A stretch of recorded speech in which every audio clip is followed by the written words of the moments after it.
right, guys, it is Valentine's Day, and we just want to say happy Valentine's. Happy Valentine's Day.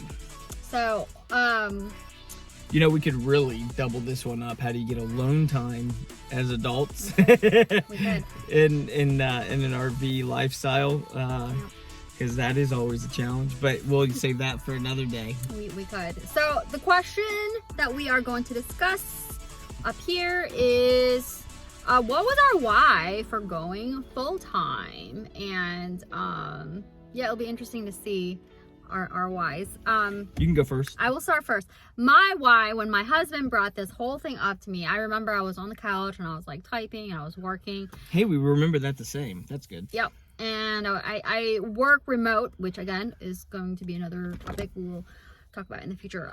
But basically he brought this up, and in my head when he was saying, hey, let's sell the house, let's get a fifth wheel, let's travel for a year. And in my head, I'm thinking memories, memory making. And if you know me at all, family is like everything to me. Probably annoyingly so. But I just want to, I'm not really into materials. I don't really care about things. I really don't. My biggest concern is I want to make sure that our family, our children have something they can look back on and be like, man, I had a great childhood. So that's really all I want to do. And when he brought this up, I was like, I'm in, let's go. So that is my why. And I can honestly say we are making some awesome memories. I do believe that when our children have moved out, have children of their own, they will be talking about this to their kids and to their grandkids, and will probably be begging us to be, you know, kind of continue this before we end this. So that's my why. Well, along the lines of the memories, one thing, if you know the Haney family, is we don't do anything with a half measure. We do everything big, whether it's a Halloween party or whether it's going to the lake. You know, we don't just get a speedboat and go to the lake. We've got a speedboat, we got jet skis, we got a houseboat. We do everything big, and as big as we can, as big as the budget will allow. And so the idea of going out and doing RVing was a big undertaking. For Rachel, it was memory making, and don't get me wrong, I love that, and that's a part. But you know, men are from Mars, women are from Venus, as the saying goes. And the reality is, for me, it was functional. Memories can be a part of function, in my opinion. But for me, it was function. For her, it was emotion. And the function for me was teaching our kids a lot. And a lot of that stuff falls back on the fact that I worked in a field. I sold sweet corn on the interstate or on the highway up in Delta, Indiana. And that was my growing up, and I loved it. I loved going snowmobiling at 3 o'clock in the morning as a young person, despite the fact that nowadays people would consider that a crime. I can tell you that some of the best times we had were out and about in austere environments and hazardous areas. And then, you know, you fast forward to the time we got to spend serving the country. And at the end of that time, you know, you miss some of those memories of going on long, arduous hikes or marches, and teaching the kids how to pack a ruck, how to prepare for first aid stuff, how to prepare for eventualities that you can't foresee, by having more than one contingency in place so that they know what to do when certain situations arise. Learning what it is to take care of other people, because a lot of people don't know how to take care of themselves.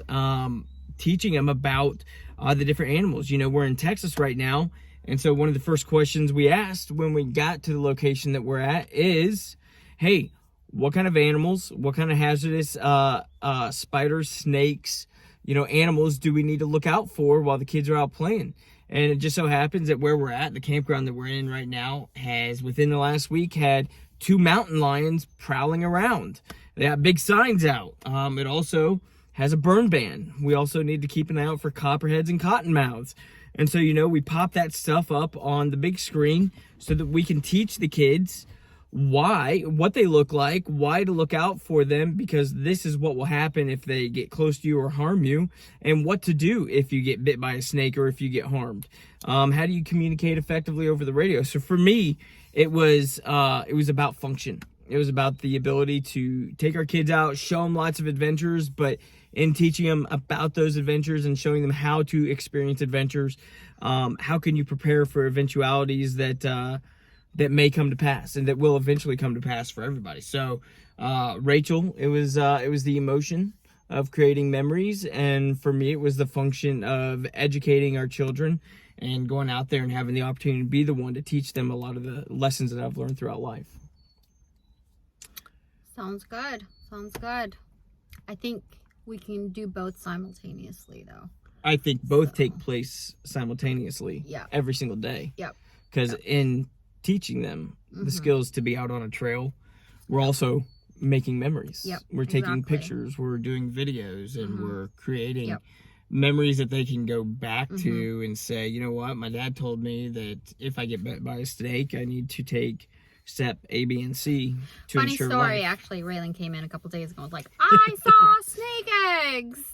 And Right out by our fire she's pit. like, and we were like, how do you know it's snake eggs? And she's like, well, because I saw the snake skin next to it. So Nathan got all excited. He was like, I want to take a look at it. He's like, I'm going to go get dressed. And he's like, just in case I have to go running. yeah, I'm not going out there in some flip-flops. And then I told the kids, I was like, psst, hey guys. It's like the number one rule in a zombie apocalypse is to make sure you are with somebody that you can outrun. And right now we all can outrun Daddy with dog issues. So, but I actually did go out there to check it out, and it was literally a stick and a leaf. And But it was like a trash it was bag like a or seed Yeah. growing, but it was like a circle. But anyways, so but We still got some work to do in the understanding snakes environment.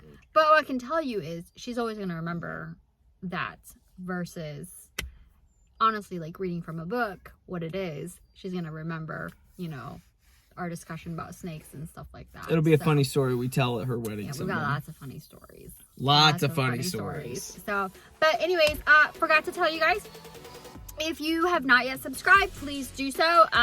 Click Like, here. I don't know where it's gonna be yet. There. Here or here, but just There. click. And you can also find us on Facebook, Instagram, TikTok, and we do have a website. And email us at haneysark, HANEYSARK@gmail.com. If you have any questions, we'd love to hear back from you guys. And if you guys are interested at all in kind of figuring out how you can do this, reach out to us, and we'd be happy to talk help to you about it. Yeah, absolutely. So, but for now, bye guys. Happy Valentine's See ya. Day. Stay safe and, Stay adventurous. Stay protected.